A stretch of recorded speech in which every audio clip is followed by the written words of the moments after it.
A good Erev Shabbos, everyone. Erev Shabbos, Parshat Bamidbar. Erev Shabbos, getting closer to Shavuos.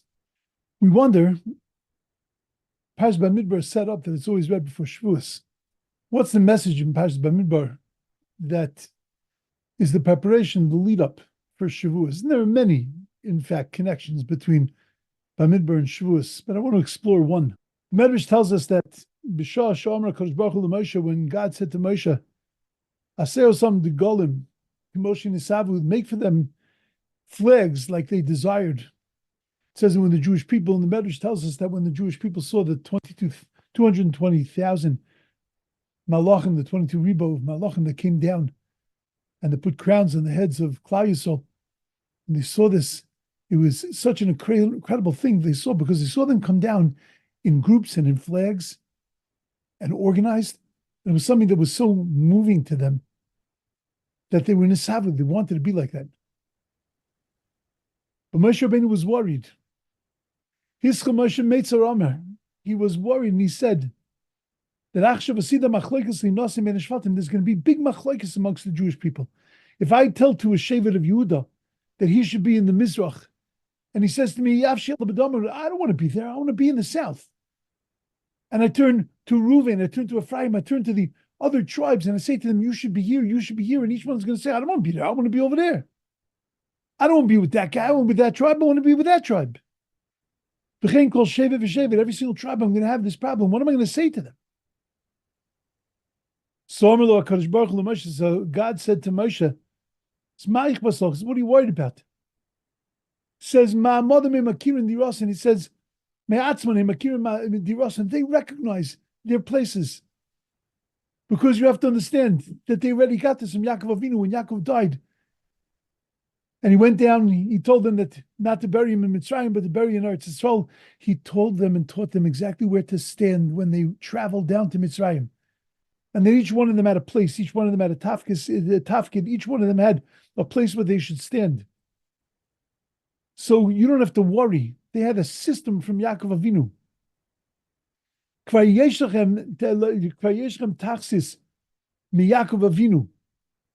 So everybody has their place from Yaakov Avinu. Kimosha Tonu also, like he told them. And he told them how to stand around his bed, how to stand around his mita. And how this is the way they were going to camp around the Mishkan. You don't have to worry, Moshe Rabbeinu. So the Rebbeinu Shalom was reassuring Moshe Rabbeinu that when they had to carry the Aron, they knew exactly what they had to do. Because what's Pshat? What's the Medrash saying? The Medrash is saying like this, that we know that when things are calm, people are calm and they're good to each other. People act with civility, people act with honor, people give respect. When there's not a lot of pressure, it's easy to be a big mensch. But the minute when there's a pressure, so then civility and humanity decline. Moshe Rabbeinu was petrified that now that they were going into the Midbar, now that they were leaving our Sinai, he was worried that it was going to be a dangerous place. There was going to be pressure. There was going to be politics. There was going to be jockeying for position. And he was worried that maybe they were going to deteriorate. And then maybe the Tzuras HaOdom would disappear. And it was Dafka to this that Hashem responded. And he said that you don't have to worry. Yaakov Avinu already gave them the koyach to be able to deal with the pressure and to be able to deal with the difficulties. Because Yaakov Avinu already gave them the understanding that they used to be Mesava, that gave them that taiva, that desire to be like the angels. And to have the golem, to have the flags like the angels. Because they understood that every single one of them has a tafkid, as a purpose, and as a mission. And every single one of them is critical to the success of the whole.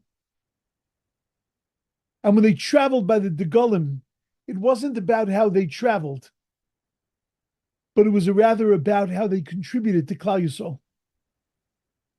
And each one of them was nisavu. They desired, like the malachim, like the angels, were portioned in groups. They were there with the golem, with flags. They all had a purpose. And their joy was in their purpose. Their purpose was in their purpose. They felt fulfilled in that purpose. That's what they were nisavu. We want to feel like each one of us has a place, like each one of us has a contribution. Each one of us has something to give to the whole. And that's what Moshe Rabbeinu was afraid of. Moshe Rabbeinu was afraid that he would tell each tribe, you stand over there, you stand over there, and they would think they were being divided. They would think they were being secluded. And then Moshe Rabbeinu was telling them that this is going to be your spiritual contribution and this is going to be your spiritual contribution. And he thought that they would balk at that. And what Moshe Rabbeinu didn't realize is that, no, they're not going to be upset. Says HaKadosh Baruch Hu, that's not going to upset them. That's going to overjoy them. That's going to fulfill them because they're going to realize that they each have a place. They each have something to contribute.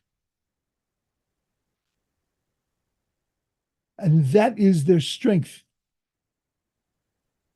And this was done for them already. And you don't have to worry. You're not going to have a machlokes. Says the Chidush Arim, the message of the flags, the message of the counting, that every one of you makes a difference, that every one of us has a place, every one of us has a contribution to make. Every one of us is critical. That's the message that we need to hear before Shavuos. Because on Shavuos we commemorate Ki ish echad b'lev echad, like one person with one heart.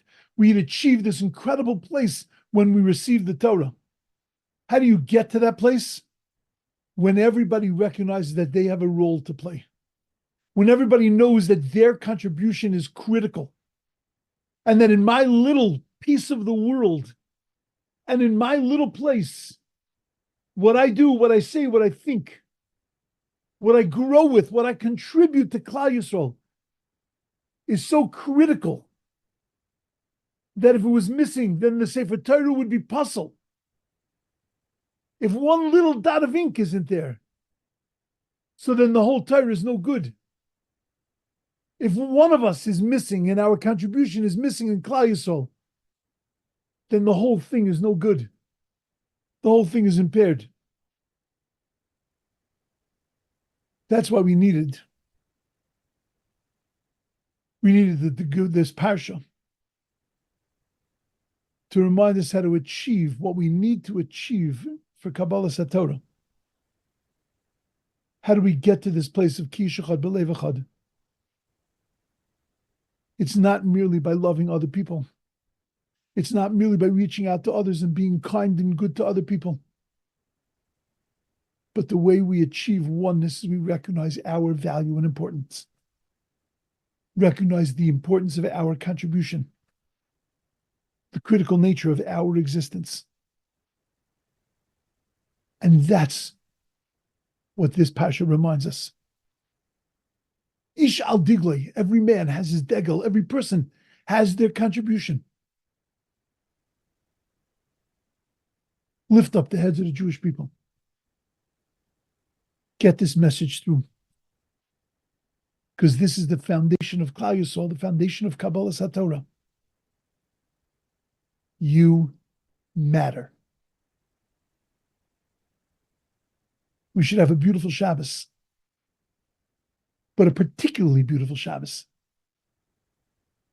Playing this message over and over in our minds. That I make a difference. I matter to Klal Yisrael. My flag and my contribution matters. And the more I matter, the better is our people. Have a beautiful, wonderful, and amazing Shabbos.